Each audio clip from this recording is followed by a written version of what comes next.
నమస్తే, welcome to four sides TV special debate. నేను విజయ్. పహల్గామ్ ఉగ్రదాడి తర్వాత భారతదేశం పాకిస్తాన్ పైన దాదాపు అన్ని రకాలుగా ఆంక్షలు విధిస్తూ వస్తోంది. ఇప్పటికే సింధు నది జలాల ట్రీటీకి సంబంధించి ఆ ఒప్పందాన్ని రద్దు చేసుకునే దిశగా ముందుకు వెళ్తోంది. మరోవైపు బార్డర్ సెక్యూరిటీని బలపరిచింది.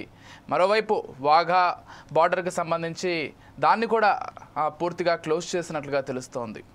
ఇక పాకిస్తానీలు ఎవరైతే భారతదేశంలో ఉన్నారో వాళ్ళందరినీ కూడా తిరిగి వారి దేశాలకి పూర్తిగా పంపించే ప్రయత్నం చేస్తుంది. అందులో భాగంగా ఇప్పటికే దాదాపు చాలామందిని పంపించేసింది. ఇక ఆరోగ్య కారణాల వల్ల ఎవరైనా ఉంటే వాళ్ళకి మాత్రం కొంతవరకు గడువు ఇచ్చింది. మిగిలినందరినీ కూడా పాకిస్తాన్కి తిరిగి పంపించేసింది. వీసాలు రద్దు చేశారు. పాకిస్తానీయులు ఇకపైన భారతదేశానికి రావడానికి వీలు లేదంటూ భారతదేశ ప్రభుత్వం ఇప్పటికే పూర్తిగా అన్ని ఆదేశాలను కూడా జారీ చేసింది. అయితే ఇది నడుస్తుండగా మరోవైపు పాకిస్తాన్లోని కొన్ని డిజిటల్ ఛానళ్ళు లేకపోతే యూట్యూబ్ ఛానళ్ళు భారత్ పైన లేకపోతే భారత సైన్యం పైన భారత విధానాలపైన కావాలని పనిగట్టుకొని మరి కొన్ని ఛానళ్ళు అయితే దుష్ప్రచారం చేస్తున్నాయి. అంతే కాకుండా భారత సైన్యానికి సంబంధించి కొంత చెడు వార్తలు కూడా ప్రసారం చేస్తున్నాయి. ఈ నేపథ్యంలోనే భారత ప్రభుత్వం మరో కీలక నిర్ణయం అయితే తీసుకుంది. పాకిస్తాన్కి చెందిన కొన్ని యూట్యూబ్ ఛానళ్ళకి సంబంధించి పూర్తిగా నిషేధం విధిస్తూ భారతదేశంలో ఒక నిర్ణయం అయితే తీసుకుంది. ఇందులో భాగంగా దాదాపు కొన్ని కోట్ల మంది సబ్స్క్రైబర్స్ ఉండేటువంటి ఛానల్స్ పైన ఈ నిర్ణయం తీసుకున్నట్లుగా తెలుస్తోంది. అయితే ఈ డిజిటల్ వార్ మరి ఎలా ఉండబోతోంది, దీనికి సంబంధించి భారతదేశానికి కొంతైనా మేలు జరగబోతోందా? ఎందుకంటే పనిగట్టుకుని మరి దుష్ప్రచారం చేస్తున్నారు కాబట్టి ఇక్కడ కొంతమంది ఎవరైనా పాక్కి ప్రభావితమై అలా అవ్వకుండా ఉండేందుకు ఈ నిర్ణయం తీసుకున్నట్లుగా తెలుస్తోంది. ఇదే అంశానికి సంబంధించి మనతో పాటు డిస్కస్ చేయడానికి సిద్ధంగా ఉన్నారు పెద్దపల్లి జితేంద్ర గారు, వారితో పాటు మేకల శ్రీకాంత్ యాదవ్ గారు. జితేంద్ర గారు బీజేపీ పార్టీ ముఖ్య నాయకులు, మనందరికీ తెలిసింది. అదేవిధంగా శ్రీకాంత్ గారు సైరన్ యూట్యూబ్ ఛానల్ నిర్వాహకులు. ఇక పెండ్యాల మహేష్ గారు మరికొద్దిసేపట్లో జాయిన్ అవుతారు కాంగ్రెస్ పార్టీ నుంచి. ముందుగా జితేంద్ర గారితో మాట్లాడదాం. జితేంద్ర గారు నమస్కారం అండి. నమస్కారం అండి. అట్లనే ప్యానలిస్టులు అందరికీ కూడా నమస్కారం.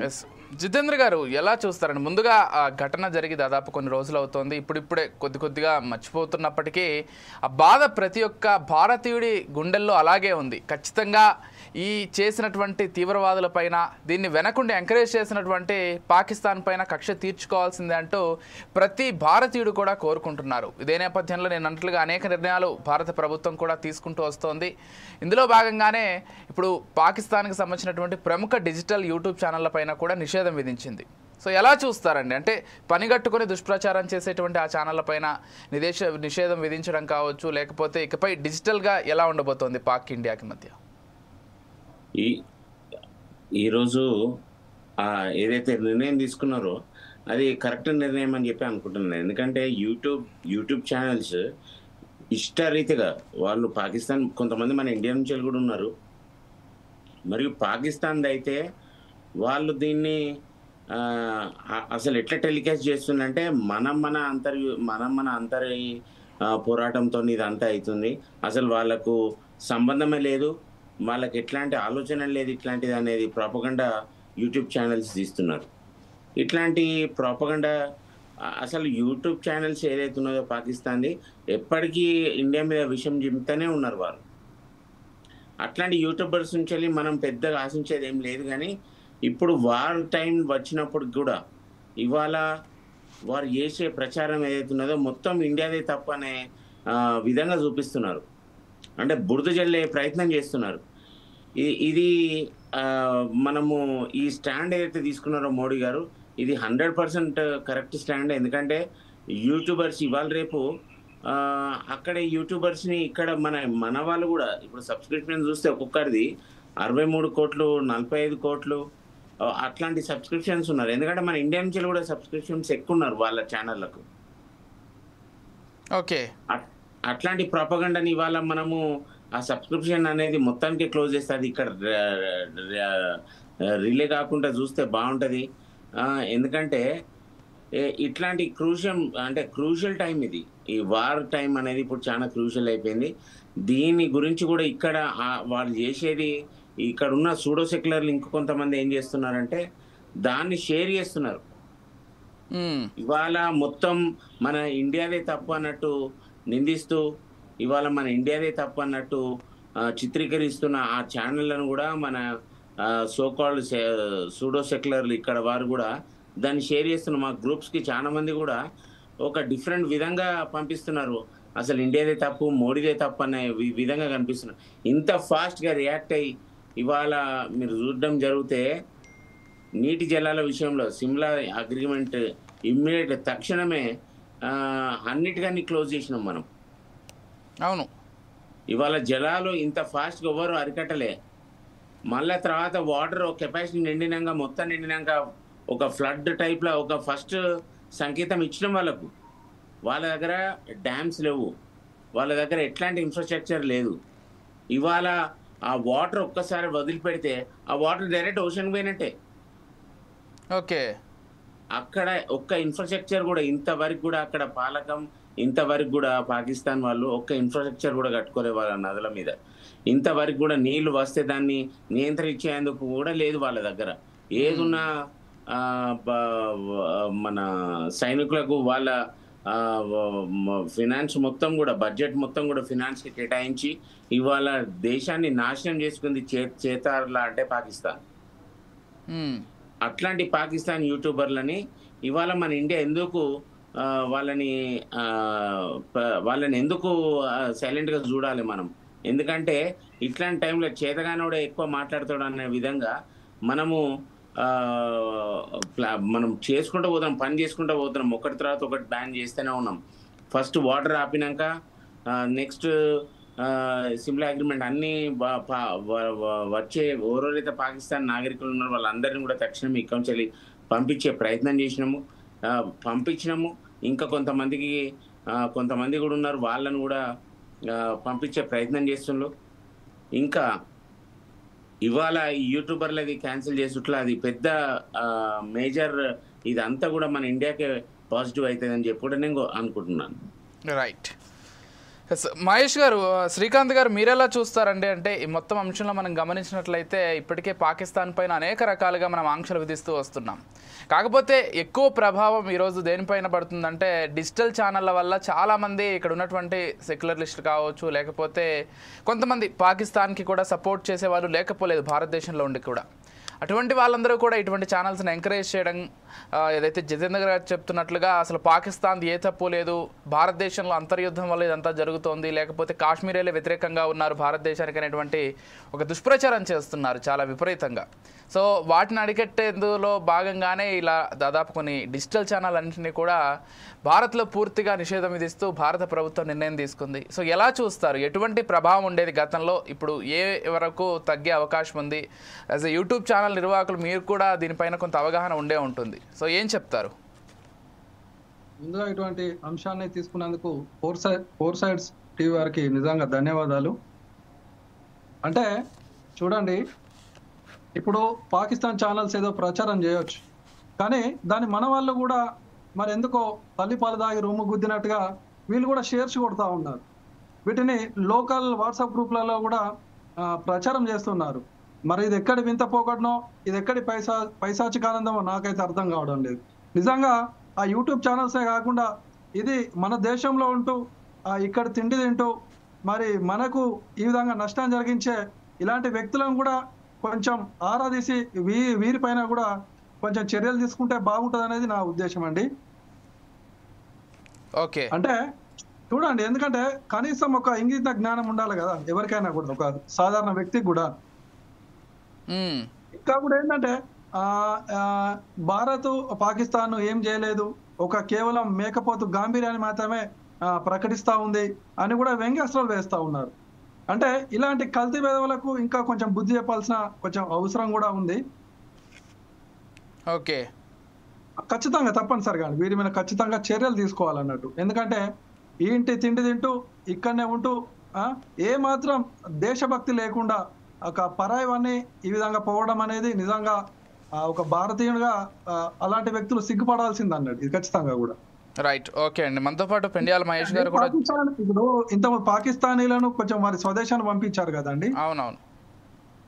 అంటే అక్కడ కూడా కొంచెం మన మానవతా కోణాన్ని కూడా చూడాల్సిన అంశం ఉందండి. ఇక్కడ వారికి ఇంకొంత గడువు ఇచ్చి ఉంటే బాగుండేదేమో. అంటే వాళ్ళు గత కొన్నేళ్ళుగా ఇక్కడనే ఉంటున్నారు, అంటే వారికి మరి వీటికైనా సంబంధం ఉందా, ఇక్కడి సమాచారాన్ని అటైనా చేరవేస్తున్నట్టు మనకైనా సమాచారం ఉందా, ఉగ్రదాడులకు వీళ్ళకేమన్నా సంబంధం ఉందా, వీళ్ళు ఇక్కడ ఉంటూ చేసేటువంటి కార్యకలాపాలు ఏంటివి, కేవలం జీవనోపాధిగానే బతుకుతున్నారా లేదా దేశ సమగ్రతకు ముప్పు వాటిల్లేటువంటి సమాచారాన్ని అక్కడికి ఏమైనా చేరవేస్తున్నారా? వాళ్ళు గత ఎన్నేళ్ళుగా ఇక్కడ ఉంటున్నారు, వాళ్ళ వృత్తి ఏంటిది, వాళ్ళ జీవన విధానం ఏంటిది, అటువంటివన్నీ కూడా కొన్ని చూడాల్సిన అవసరం ఉందండి. రైట్, ఓకే అండి. ఓకే, ఎందుకంటే ప్రతి వ్యక్తిని కూడా ఉగ్రవాదిగా చూడాల్సిన అవసరం కూడా లేదు. లేకపోలేదు. కాకపోతే శ్రీకాంత్ గారు, ఇప్పటికే ఇంటెలిజెన్స్ వర్గాలు కూడా చాలా స్పష్టంగా చెప్పాయి, దేశంలోని ఇతర ప్రాంతాల్లో కూడా దాడులు జరిగే అవకాశం ఉంది కాబట్టి దానికి సంబంధించి కేంద్ర ప్రభుత్వం వెంటనే చర్యలు తీసుకోవాలని. మేబీ రిస్క్ తీసుకోకూడదని ఈ విధంగా భారతదేశం. ఇప్పుడు వారికి కూడా కొన్ని ఇక్కడ ఉన్నటువంటి చెప్పండి కేవలం ఇల్లు కాల్ చేయడానికే మనం కొంత టైం ఇస్తామండి. ఇప్పుడు వీరికి కూడా కొంచెం మనం కూడా మానవతా కోణంతో మానవతా దృక్పథం కొంచెం సమయం ఇవ్వాల్సిన అవసరం ఉందేమన్నా అంటే నా వ్యక్తిగత అభిప్రాయం అండి. రైట్, ఓకే అండి. ఏదేమైనప్పటికీ చాలా మందిని తరలించేశారు, ఇప్పటికీ 48 గంటల్లోగా వెళ్ళిపోమని చెప్పడంతో. అంటే మానవతా దృక్పథంతో ఇచ్చారు కాబట్టి ఈరోజు ఎవరైతే హాస్పిటలైజ్ అయ్యి వచ్చారో లేకపోతే వైద్య నిమిత్తం వచ్చారో వాళ్ళకి సంబంధించి గడువు మరికొంత ఇచ్చారు. పూర్తిగా అందరినీ పంపించలేదు. ఇప్పుడు ఎవరైతే హాస్పిటల్స్లో వైద్యం చేయించుకోవడానికి ఉన్నారో వాళ్ళందరినీ కూడా భారత ప్రభుత్వం ఇంకా ఉండమని చెప్పింది. కొద్ది రోజుల తర్వాత అవన్నీ సెటిల్ చేసుకుని వెళ్ళమని చెప్పింది. రైట్, ఒకసారి పెండియాల మహేష్ గారితో మాట్లాడదాం. మహేష్ గారు నమస్కారం అండి. మహేష్ గారు ఒక్కసారి అన్మ్యూట్ చేస్తారా? మ్యూట్లో ఉన్నట్లుంది మీ ఆడియో. నమస్కారం అండి. చర్చలో కొంచెం ఆలస్యంగా జాయిన్ అవ్వడం పర్వాలేదు, నాట్ అన్ ఇష్యూ అండి. మహేష్ గారు ఎలా చూస్తారండి? ఇప్పటికే అంటే మీ పార్టీ ముఖ్య నాయకులైనటువంటి రాహుల్ గాంధీ గారు కూడా చెప్పారు, కేంద్ర ప్రభుత్వం లేకపోతే బీజేపీ పార్టీ ఏదైనా ఒకటి వాళ్ళు ఏ నిర్ణయం తీసుకున్నా పాకిస్తాన్కి వ్యతిరేకంగా మేము పూర్తి సహకారం అందిస్తాం, ఈ విషయంలో అంతా ఒక్కటిగా ముందుకెళ్లాలని మీరు కూడా మీ పార్టీ తరపు నుంచి చెప్పారు. రైట్, ప్రస్తుతం ఈ డిజిటల్ వార్కి సంబంధించి లేకపోతే ఇప్పుడు నిషేధించినటువంటి ఛానళ్ళకి సంబంధించి భారతదేశంలో తీవ్రంగా అలజడి సృష్టించే విధంగా దాంతోపాటుగా భారత్ పైనే విషం చిమ్ముతున్నటువంటి ఈ ఛానల్స్ పైన నిషేధం విధిస్తూ భారత ప్రభుత్వం నిర్ణయం తీసుకుంది. అసలు ఎలా చూస్తారు ఈ నిర్ణయాన్ని? కరెక్ట్ అంటారా, రాంగ్ అంటారా, లేకపోతే డిజిటల్ ఛానల్స్కి ఇప్పుడున్నటువంటి నిషేధించినటువంటి 16 యూట్యూబ్ ఛానళ్ళకి భారత్ పాకిస్తాన్ మధ్య యుద్ధానికి సంబంధం లేదంటారా? ఏం చెప్తారు మీరు? నమస్కారం సార్. ఒక మంచి చర్చను ఈరోజు ప్రారంభించిన 4 సైడ్స్ టీవీ యాజమాన్యానికి, అదేవిధంగా చర్చలో పాల్గొంటున్న మిత్రులకి నమస్కారం తెలిసి, ముందుగా పహల్గాం ఉగ్రవాదుల దాడిలో చనిపోయినటువంటి వారికి, వారి కుటుంబ సభ్యులకి ప్రగాఢ సానుభూతిని తెలియజేస్తూ సంతాపాన్ని తెలియజేస్తా ఉన్నాను. నిజంగా ఇప్పుడు భారతదేశం అంతా కూడా ఒక్క తాటి మీదకి రావాల్సినటువంటి అవసరం, ఆవశ్యకత ఉంది కాబట్టే మొన్న ఆల్ పార్టీ మీటింగ్ కి సంబంధించినటువంటి మీటింగ్ లో ఇందులో రాజకీయాలకు తావీయకుండా, రాజకీయాల జోలికి పోకుండా, ఒకరిపై ఒకరు విమర్శలు చేసుకొని మనలో మనం కొట్లాడుకోకుండా, ఏదైతే మన శత్రు దేశం మనం ఎప్పటికీ వాళ్ళని మిత్ర దేశంగా లేకపోతే ప్రేమతో క్షమించాలని ఇంతకుముందు ఒక సోదరుడు చెప్పినట్టు మానవతా దృక్పథంతో ఆలోచించి, ఎందుకంటే భారతదేశం అంటేనే మానవత్వానికి పుట్టినిల్లు, భారతదేశం అంటేనే ప్రపంచంలో ఉన్న సబ్బండ వర్గాలు ఎవరు వచ్చినా కూడా మనం ఎంత పారదర్శకంగా, ఎంత దయాహృదయంగా ఉంటామంటే, వాళ్ళు మన మీద దాడి చేస్తారని చెప్పి తెలిసినా కూడా వాళ్ళకి ఏమైనా ఇబ్బందులు ఉంటే మన డాక్టర్లు కావచ్చు, మన లాయర్లు కావచ్చు, వాళ్ళ వృత్తిపరంగా సాయం చేసేటువంటి ఒక దయాహృదయమైనటువంటి నిజమైన అంటే చల్లటి మనసున్నటువంటి పౌరులు మన భారతదేశంలో ఉంటారు. అది మన బలము బలహీనత రెండూ అవుతుంది. ఎందుకనంటే ఒక శత్రువు ఇప్పుడు గాంధేయవాదం వెనకట ఒక చెంప దెబ్బ కొడితే ఇంకో చెంప దెబ్బ సత్యాగ్రహం పాటించి స్వాతంత్రం తీసుకొచ్చిన గాంధీ గారి లాగా ఇప్పుడు ఈ పాకిస్తాన్ పట్ల మనం ప్రదర్శిస్తే బాగుండదు. కాబట్టి ఖచ్చితంగా ముక్త కంఠంతో ఖండించాలి, తప్పకుండా వారికి బుద్ధి చెప్పాలి. తప్పకుండా ఇప్పుడు భారతదేశంలో స్లీపర్ సెల్స్ గా అంటే టెర్రరిజం అంటే చాలా, ఇప్పుడు నేను భారత ప్రభుత్వాన్ని కూడా ఈ సందర్భం ఒకటి అడగదలుచుకున్నా, భారతదేశంలో ఇంటర్నల్ గా ఉన్నటువంటి నక్సలైట్ల పట్ల కగార్ ఆపరేషన్ పేరుతోటి 2026కు మొత్తం నక్సలైట్లే ఉండరు, అంతం చేస్తామని చెప్పేటువంటి అమిత్ షా గారు, లేకపోతే నరేంద్ర మోడీ ప్రభుత్వం కావచ్చు, మరి టెర్రరిజం విషయంలో ఎందుకు అంత నిక్కచ్చిగా చెప్పలేకపోతున్నారు? సంవత్సర కాలంలో నక్సలిజాన్ని అంతం చేస్తాం అన్నటువంటి కేంద్ర ప్రభుత్వం, అదే సంవత్సర కాలంలో టెర్రరిజం బయట దేశంలో పాకిస్తాన్, మన శత్రు దేశంలో ఉన్న పాకిస్తాన్ కానీ, బంగ్లాదేశ్ కానీ, ఇంకా ఇతర ఏ దేశాలు మన దేశం పట్ల శత్రుత్వం ప్రకటిస్తా ఉన్నాయో, మన దేశంతో కాలు దూగుతా ఉన్నాయో, యుద్ధానికి ప్రేరేపిస్తా ఉన్నాయో, అది యూట్యూబ్ డిజిటల్ ఛానళ్ల ద్వారా కావచ్చు, లేకపోతే స్లీపర్ సెల్స్ లాంటి టెర్రరిస్టులను, టెర్రరిజాన్ని మన భారతదేశంలో పంపించి గతంలో కూడా చూసినాం, హైదరాబాద్ లో బాంబు పేలుళ్ళప్పుడు కానీ, తర్వాత ముంబై ఘటన కానీ చాలా ప్రాంతాల్లో ఉన్నది. ఇప్పుడు కూడా కొన్ని ప్రాంతాల్లో నిఘా వర్గాలు హెచ్చరించినట్టుగా తెలుస్తా ఉన్నది. మొన్న పహల్గాం ఘటన కూడా నిజంగా నిఘా వర్గాల వైఫల్యం అని చెప్పొచ్చు. అంటే ఎవరైతే ఆర్మీలో పనిచేస్తున్నారో నేను వాళ్ళని తప్పుపట్టడం లేదు. ఏదైతే నరేంద్ర మోడీ ప్రభుత్వం వచ్చిన తర్వాత ఆర్మీ రిక్రూట్మెంట్ ఏ విధంగా ఆగిపోయింది, గతంలో ఆర్మీ రిక్రూట్మెంట్ ఏ విధంగా ఉండే, ఒకప్పుడు ఒక సైనికునికి ఒక సెక్టార్ ఇస్తే ఆ సెక్టార్ లో పనిచేసుకునేటువంటి అవకాశం ఉంటే ఇప్పుడు ఒక్కొక్క సైనికుడు రెండు సెక్టార్లను అంటే డబుల్ డ్యూటీ ఓటీ చేసేటువంటి పరిస్థితిని, దౌర్భాగ్య పరిస్థితిని తీసుకొచ్చిరని చెప్పి కొంతమంది మాజీ ఆర్మీకి సంబంధించినటువంటి పెద్దలు చెప్తా ఉంటే చూస్తా ఉంటే బాధ కలుగుతా ఉన్నది. వాళ్ళ అగ్నివీర్ పేరుతోటి కావచ్చు, లేకపోతే అంటే చివరికి ఆర్మీని కూడా ప్రైవేట్ పరం చేస్తారో అనే ఒక భయాన్ని కలిగిస్తా ఉన్నారు. కాబట్టి ఇప్పటికైనా ఆర్మీ అనేది మన దేశ రక్షణ కోసం ఉన్నటువంటి వ్యవస్థ విషయంలో, డబ్బుల విషయంలో కానీ లేకపోతే ఇంకా ఏ ఇతర విషయాల్లో భేషజాలకు పోకుండా కరెక్ట్ గా నిక్కచ్చిగా ఒక బలోపేతమైనటువంటి సైన్యాన్ని తయారు చేయడం కోసం వాళ్ళకి ఎటువంటి వాళ్ళ మీద ఒత్తిడి లేకుండా వాళ్ళకు ఫ్రీడమ్ కల్పించి దాంట్లో రాజకీయాల దురుద్దేశంతో ఆలోచించకుండా బేషరతుగా అంటే భారతదేశానికి కాపాడుకోవడం కోసం ఏ రకమైన సైన్యం అవసరం ఉన్నదో గత ప్రభుత్వాలు ఏ విధంగా చేసినా ఇంకా ఇప్పుడు ఎందుకంటే డిజిటలైజేషన్ వచ్చింది, తర్వాత ఇప్పుడు ఇంకొకటి ఏఐ ఆర్టిఫిషియల్ ఇంటెలిజెన్స్ వచ్చింది. అంటే మన కాలంతో పాటు మనం పరిగెత్తుతున్నటువంటి సందర్భంలో మనం కూడా అప్డేట్ కావాల్సిన అప్డేట్ వర్షన్ లో ఆర్మీ సైన్యాన్ని తయారు చేసుకొని నిఘా వర్గాలను తయారు చేసుకొని దేశాన్ని కాపాడుకోవాల్సిన అవసరం ఉంది. అదే విధంగా దేశంలో పుట్టినటువంటి ప్రతి పౌరుడు కూడా ఇవాళ కొవ్వొత్తులు పట్టుకొని వచ్చి మనం ఏ విధంగా వారికి నివాళులర్పిస్తున్నామో రేపు భవిష్యత్తులో పాకిస్తాన్ మీద యుద్ధం చేయాల్సిన అవసరం వచ్చినప్పుడు దేశానికి ప్రభుత్వానికి అందరం కూడా ఐక్యంగా నిక్కచ్చిగా నిలవాల్సిన అవసరం ఉన్నది.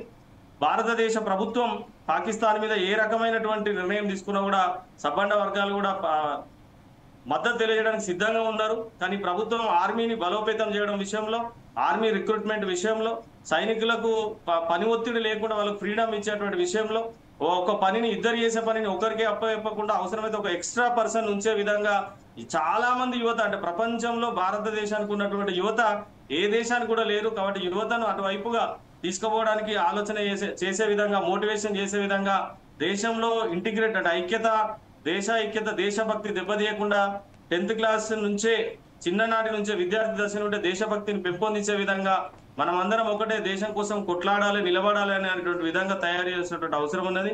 ఇవాళ డిజిటలైజేషన్, యూట్యూబ్ ఛానల్స్ కావచ్చు, సోషల్ మీడియా కావచ్చు, చాలా ప్రాబల్యం ఇవాళ జరగని విషయాన్ని జరగనట్టుగా ఎక్కడో ఒక భయాందోళన కలిగించేటువంటి పరిస్థితులు ఉన్నాయి. కాబట్టి ఇటువంటి విషయాల మీద అవగాహన కల్పించాల్సిన బాధ్యత మన పైన ఉన్నది.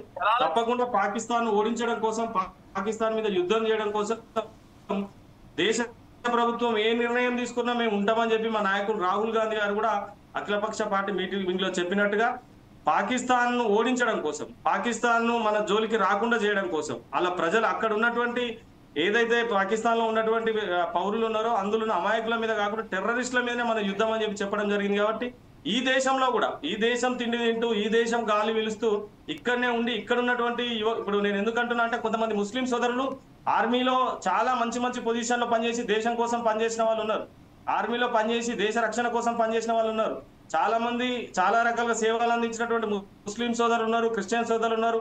లౌకికవాదాన్ని మనం ఎప్పుడు కూడా రెడీగా ఉంటాం. అటువంటి వాళ్ళకు దెబ్బతీసే విధంగా కొంతమంది వ్యక్తులు వచ్చి ఇక్కడికి పాకిస్తాన్ క్రికెట్ లో గెలిస్తే ఇక్కడ సంబరాలు చేస్తారు, పాకిస్తాన్ క్రికెట్ లో గెలిస్తే ఇండియాలో సంబరాలు చేస్తారు, ఎక్కడో పాకిస్తాన్ జాతీయ జెండా కాలబెడితే ఇక్కడ మద్దతు వాళ్ళకి ఇక్కడ ఏదో నిరసన వ్యక్తం చేసినట్టు చేస్తారు.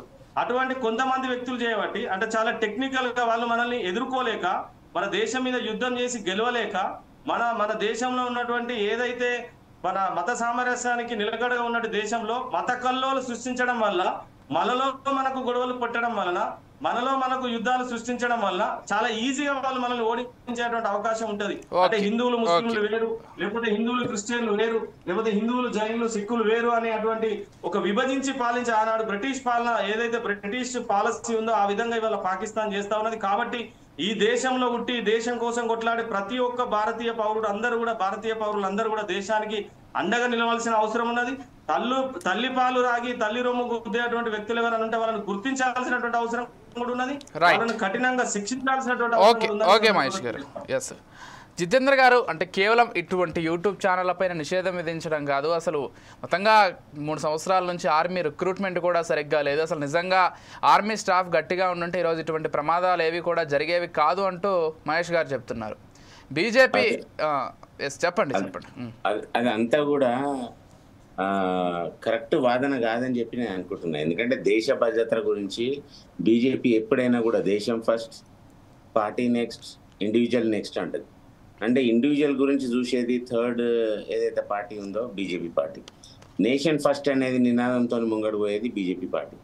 ఈ టైంలో ఈ ఎవరో సూడో సెక్యులర్లు మాట్లాడిన దాన్ని పట్టుకొని అది కరెక్ట్ అని చెప్పి అనద్దు, అది అనరాదు కూడా. ఎందుకంటే ఇది అంత బేస్ ఎక్కడ స్టార్ట్ అయింది అంటే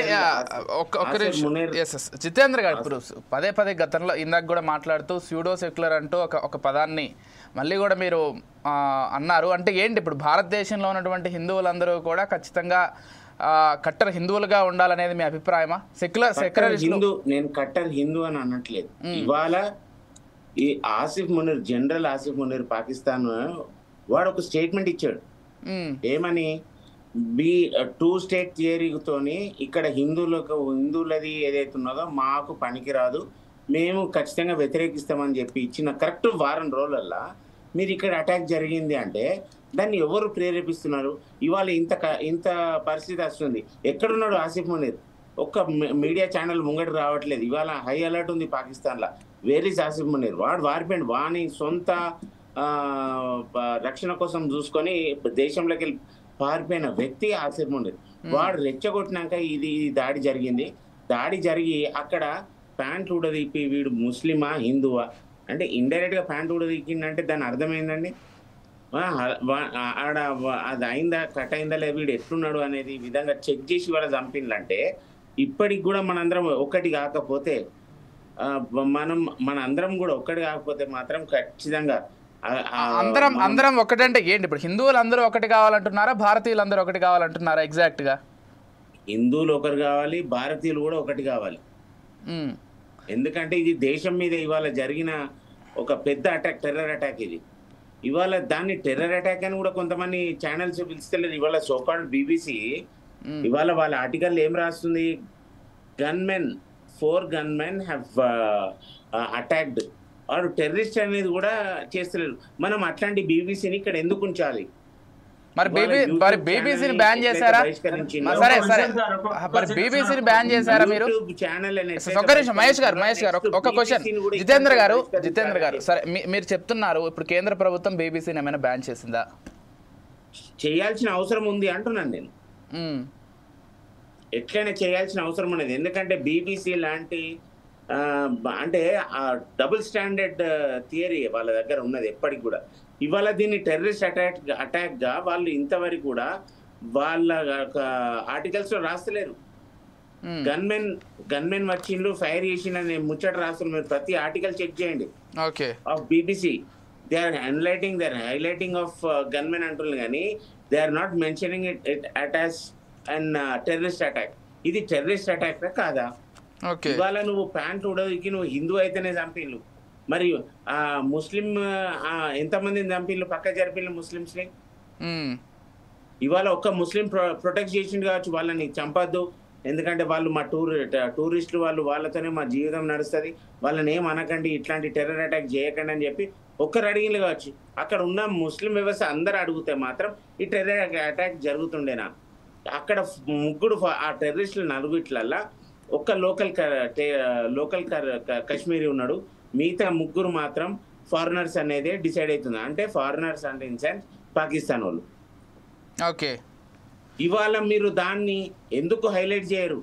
టెర్రరిస్ట్ అని చెప్పి ఎందుకు బీబీసీ ఛానల్ కానీ వీళ్ళు కానీ ఎందుకు దీన్ని హైలైట్ చేయరు? దాని టెర్రరిస్ట్ యాక్ట్ అనేది it's an act of terrorism అనేది ఎందుకు డిక్లేర్ చేయలేకపోతున్నారు వాళ్ళు? ఓకే, ఇవాళ సోకాల్డ్ మీరు సూడో సెక్యులర్ల గురించి నేను మాట్లాడడం జరిగితే ఇవాళ ఇష్టారీతిగా మాట్లాడుతున్నారు. అంటే ఇష్టారీతిగా మాట్లాడేది గవర్నమెంట్ నామ్స్ తెలియదండి. ఆర్మీని ఎంతవరకు రిక్రూట్ చేయాలి, ఎంతవరకు చేయాలి, రిక్రూట్మెంట్ ఆగిపోయింది. పాండమిక్ అనేది వరల్డ్ వైడ్ పాండమిక్. అది ఇట్స్ నాట్ అబౌట్ మన ఇండియాలోనే పాండమిక్ వచ్చింది అనేది కాదు. అది పాండమిక్ జితేంద్ర గారు మీకు తెలుసో లేదో కానీ పాండమిక్ తర్వాత కూడా రిక్రూట్మెంట్ జరగలేదు ఆర్మీకి సంబంధించి. అది అవాస్తవం అని చెప్పి మేము అంటున్నాం. అనేది మీరు కాదు నేను కాదు చెప్పింది, ఇది ఒక ఆర్మీ జనరల్ చెప్పినటువంటి వ్యాఖ్యలు ఇవి. జనరల్ ఆర్మీ ఆయన ఏ ఉద్దేశంలో చెప్పిండో, పాండమిక్ 2 years వచ్చింది మనకు 2021. ఆ టైంలో జరిగింది. తర్వాత ఇక్కడ సోకాల్డ్ ఇవాళ అగ్నివీర్ గురించి ప్రొటెస్ట్ చేయాలని చెప్పి ఇవాళ ప్రేరేపించింది వాళ్ళందరినీ కూడా చేసింది కూడా ఇట్లాంటి వ్యక్తులే కదా. ఓకే, ఇప్పుడు అగ్నివీర్ అనేది ఎంత మంచి కాన్సెప్ట్. అది దాన్ని ఒక ఇజ్రాయెల్ ప్రతి పౌరుడు సైనికంగా పనిచేయాలి ఎట్టి పరిస్థితుల్లో. అట్లాంటిది మన ఇండియాకి తీసుకొస్తే ఏం చేస్తారు?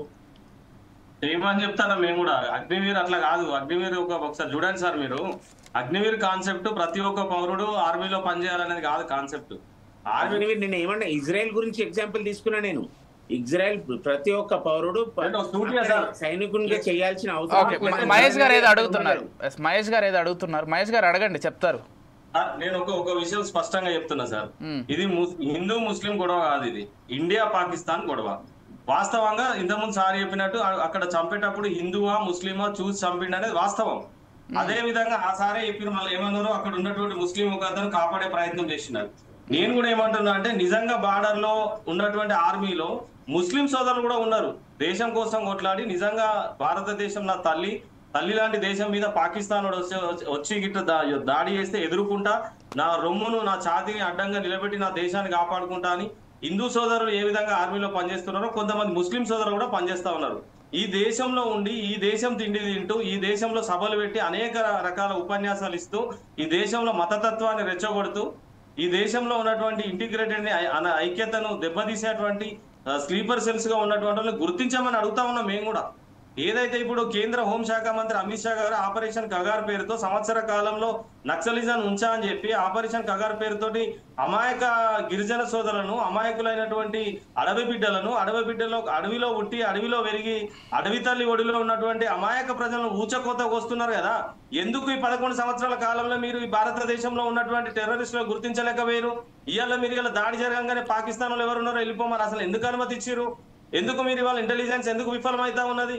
మన భారతదేశంలో వేరే దేశంలో వచ్చి ఉంటా ఉంటే కేంద్ర నిఘా వర్గాలు ఏం చేస్తా ఉన్నాయి? ఇవాళ దేశ ప్రభుత్వం ఆ వైపు ఎందుకు ఆలోచన చేస్తలేదు? దాడులు జరిగినప్పుడు అమాయక ప్రజలు చచ్చిపోయినప్పుడు ఒక 10 రోజులు తూతు మంత్రంగా ఆపరేషన్ పెట్టేసి మొత్తం ఒక బీజేపీ అంటేనే దేశం కోసం పనిచేసినట్టు ఇంకా వేరే ఎవరికి దేశం మీద మన ప్రేమ లేనట్టు, దేశ ఐక్యత మీద లేకపోతే దేశభక్తి లేనట్టు చేస్తే 50 ఏళ్ళు మేము కూడా కాంగ్రెస్ పార్టీ ప్రభుత్వం కూడా నడిపింది కదా. ఇప్పుడు మేము ఏమంటున్నాం, నిజంగా దేశం కోసం కొట్లాడేటువంటి హిందూ అయినా ముస్లిం అయినా క్రిస్టియన్ అయినా భారతీయ పౌరుని గుర్తించమంటున్నాం. ఇందులో ఉండి భారతదేశంలో ఉండి దేశానికి అన్యాయం చేస్తూ పాకిస్తాన్ కు మద్దతు ఇచ్చే ఏ లుచ్చా నా కొడుకునైనా చీరి చింతగట్టు అని చెప్తున్నాం. మేము అద్దంటలేం కదా, వాళ్ళని గుర్తించమంటున్నాం కదా. మేము దాన్ని మాట్లాడకుండా ఓన్లీ ఇది ఏదో ముస్లిం వాళ్ళు చాలా టెక్నికల్ గా మైండ్ గేమ్ ప్లాన్ చేశారు. ఈ దేశంలో ఉన్నటువంటి మత సామరస్యాన్ని దెబ్బతీయాలి, ఈ దేశంలో ఉన్నటువంటి మతాల వల్ల కల్లోలం పెట్టాలి, వాళ్ళు కొట్టుకొని చేస్తే మేము గెలుస్తామని ఆలోచన చేస్తా ఉన్నారు.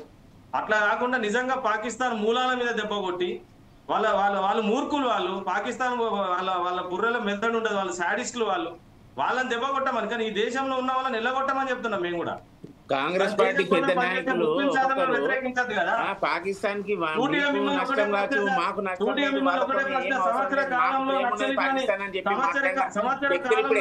ఏం మాట్లాడుతున్నారు? ఏమంటారు? కాంగ్రెస్ లో ఉన్న దివాకర్ గారు పాకిస్తాన్ ని ప్రేమిస్తా అని చెప్పిండు. ఇప్పుడు ఏం స్టేట్మెంట్ ఇస్తాడు ఏమని చెప్పండి? నేను ఏమంటున్నా సార్, ఇప్పుడు కాంగ్రెస్ లో ఉన్న మీరు 70 ఏళ్ల పాలన చేసిందని చెప్తుండ్రు కాంగ్రెస్. వారు చేసిన పరిస్థితితోనే ఇవాళ ఈ దుస్థితి వచ్చింది అని చెప్పి కూడా మేము చెప్తున్నాం. ఎందుకంటే అందులో ఒక వ్యక్తి నేను పాకిస్తాన్ ని ప్రేమిస్తా అంటాడు. నువ్వు ఎందుకు ప్రేమించడం? కాంగ్రెస్ పార్టీ అధినేత రాహుల్ గాంధీ గారు బాజాప్తుగా అఖిల పక్ష పార్టీ మీటింగ్ లో అటెండ్ అయ్యి భారతదేశ ప్రభుత్వానికి మేము మద్దతు తెలియజేస్తా ఉన్నాం, పాకిస్తాన్ మీద మీరు ఏ నిర్ణయం తీసుకున్నా మీ వెనకాల మేము నిలబడతామని చెప్పిండ్రు. మీ కేంద్ర హోంశాఖ మంత్రి అమిత్ షా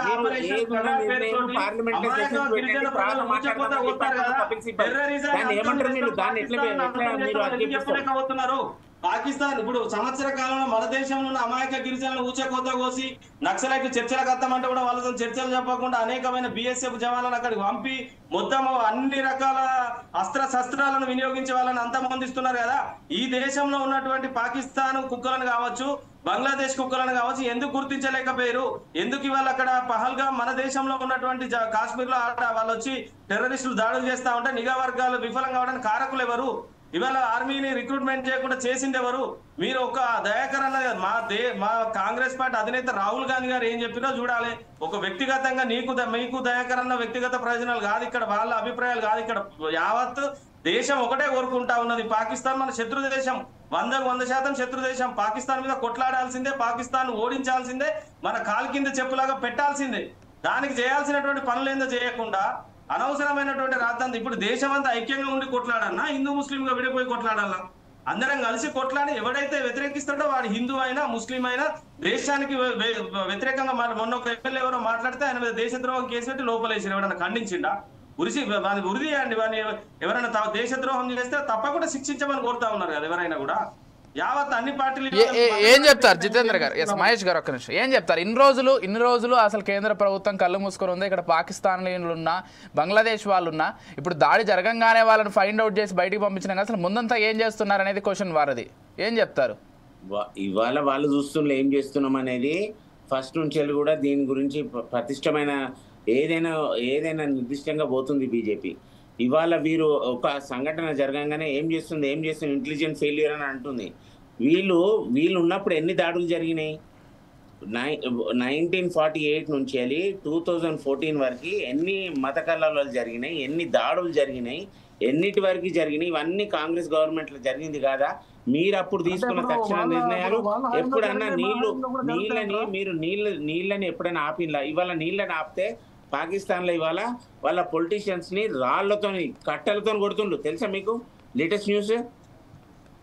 ఎందుకంటే ఇండియా తీసుకున్న స్టెప్పుతోని అక్కడ అత్తల కుతలమవుతున్నారు. మీకు ఇవన్నీ కనిపించేది మనం చేసుకున్న. ఇప్పుడు జితేంద్ర గారు ఒక స్ట్రైట్ క్వశ్చన్ అండి. మీరు అధికారంలోకి వచ్చాక, బీజేపీ పార్టీ అధికారంలోకి వచ్చాక సింధు నది ట్రీటీని ఇప్పటి వరకు 4 సార్లు రద్దు చేశారు. తెలుసా మీకు ఆ విషయం? తెలుసు నాకు. 4 సార్లు రద్దు చేశారు. 4వసారి రద్దు చేయడం. ఈసారి కూడా 1 నెల 2 నెలల తర్వాత మళ్ళీ యథామామూలుగా వాళ్ళకి నీళ్లు పంపించేస్తారా, లేకపోతే దాన్ని పూర్తి స్థాయిలో హోల్డ్ చేస్తారా? ఇప్పుడు అది ఇంటర్నేషనల్లీ ప్రెజర్స్ ఉంటాయి కాబట్టి మళ్ళీ మనం తెరవడం జరిగింది కావచ్చు. మనం సామరస్య దేశం అని చెప్పి ఇప్పటిదాకా అన్న వ్యక్తులు ఇప్పుడు దీని గురించి ఆలోచించాలి. సామరస్యంగా ఉండాలనుకున్నప్పుడు మనం అప్పుడు ప్రెషర్ తెచ్చి ఆపినాక ఇంటర్నేషనల్ ప్రెషర్స్తోని ఇవాళ మళ్ళీ తెరిచింది కావచ్చు. కానీ ఇవాళ ఆపినప్పుడు ఇప్పుడు ఈ పీక్ మూమెంట్లో వాళ్ళకి నాట్లు జరిగే టైంలో నీళ్లు రాకపోతే ఏం జరుగుతుంది, ఇవాళ అక్కడ నీళ్ళు అందకపోతే ఏం జరుగుతుంది అనేది కూడా పాకిస్తాన్ పరిస్థితి ఒక్కసారి చూడాలి. ఎందుకంటే మనము ఒక్క బాంబు కూడా వేయలే అక్కడ. వేయకముందే ఇవాళ పెద్ద ఎత్తున పాకిస్తాన్లో నిరసనలు జరుగుతున్నాయి. ఎందుకు? ఇవాళ నీళ్ళు ఆపినందుకు, మీరు బాధ్యతలు నీళ్ళు ఆపినందుకు అని చెప్పి ఉల్టా అక్కడ పాకిస్తాన్ దేశస్తులే పాకిస్తాన్ మీద తిరగబడి చేసే అక్కడ ఉద్యమాలు జరుగుతున్నాయి. దాన్ని హైలైట్ చేయరు ఇక్కడ మనం ఇంతవరకు కూడా. దాని గురించి మాట్లాడరు. పాకిస్తాన్ ఒక మెట్టు దిగి ఫస్ట్ మెట్టు వాళ్ళ దగ్గర నుంచి వెళ్ళి ఏదైతే అటాక్స్ జరుగుతున్నాయో పొలిటీషియన్స్ మీద, దాని నెక్స్ట్ ఏమొస్తుంది అనేది కూడా వాళ్ళు తీసుకునే ప్రయత్నం చేస్తారు. అసలు జితేంద్ర గారు అసలు సింధు నది జలాల్ని పంపించకుండా ఇక్కడ ఆపడానికి మన దగ్గర సరైన అసలు డ్యాములు లేవు, కట్టడాలు లేవు, ఏం లేవు. ఆ 70 ఏళ్ల కాంగ్రెస్ పాలనలో 10 ఏళ్ల మీ పాలనలో ఎవరు ఏం కట్టలేదు సింధు నదికి అడ్డంగా. 15% నీటిని మహా అంటే 15% నీటిని ఆపగలమేమో కానీ 85% నీటిని మనం ఆపే ప్రసక్తే లేదు. అది పాకిస్తాన్ బార్డర్లోకి వెళ్లాల్సిందే, పాకిస్తాన్లోకి అది వెళ్ళిన తర్వాత సముద్రంలో కలవాల్సిందే. ఇప్పుడు పుల్వామా అటాక్ జరిగిందా? పుల్వామా అటాక్ లేదు. ఇప్పుడు జితేంద్ర గారు పుల్వామా అటాక్ జరిగినప్పుడు కూడా మీరు ఇలాంటి డిసిషన్ తీసుకున్నారు, సింధు నది జలాలను ఆపుతా అని. ఆ తర్వాత ఇంటర్నేషనల్ ప్రెజర్సో లేకపోతే మానవతా దృక్పథంతో ఏదో ఒకటి చేసి మళ్ళీ సింధు నది జలాల్ని యథావిధిగా వాళ్ళకు వదిలేశారు. పోనీ అప్పుడైనా మీరు ఏదైనా డ్యామ్ కట్టడమో ఆపే ప్రయత్నం చేశారా? మళ్ళీ ఒక 5-6 సంవత్సరాల తర్వాత అదే రిపీట్ అవుతోంది. మళ్ళీ ఇప్పుడు కూడా ఆపేటువంటి పరిస్థితి లేదు, మళ్ళీ పంపించాల్సినటువంటి పరిస్థితే ఉంది. ఆపితే ఇక్కడ నష్టం.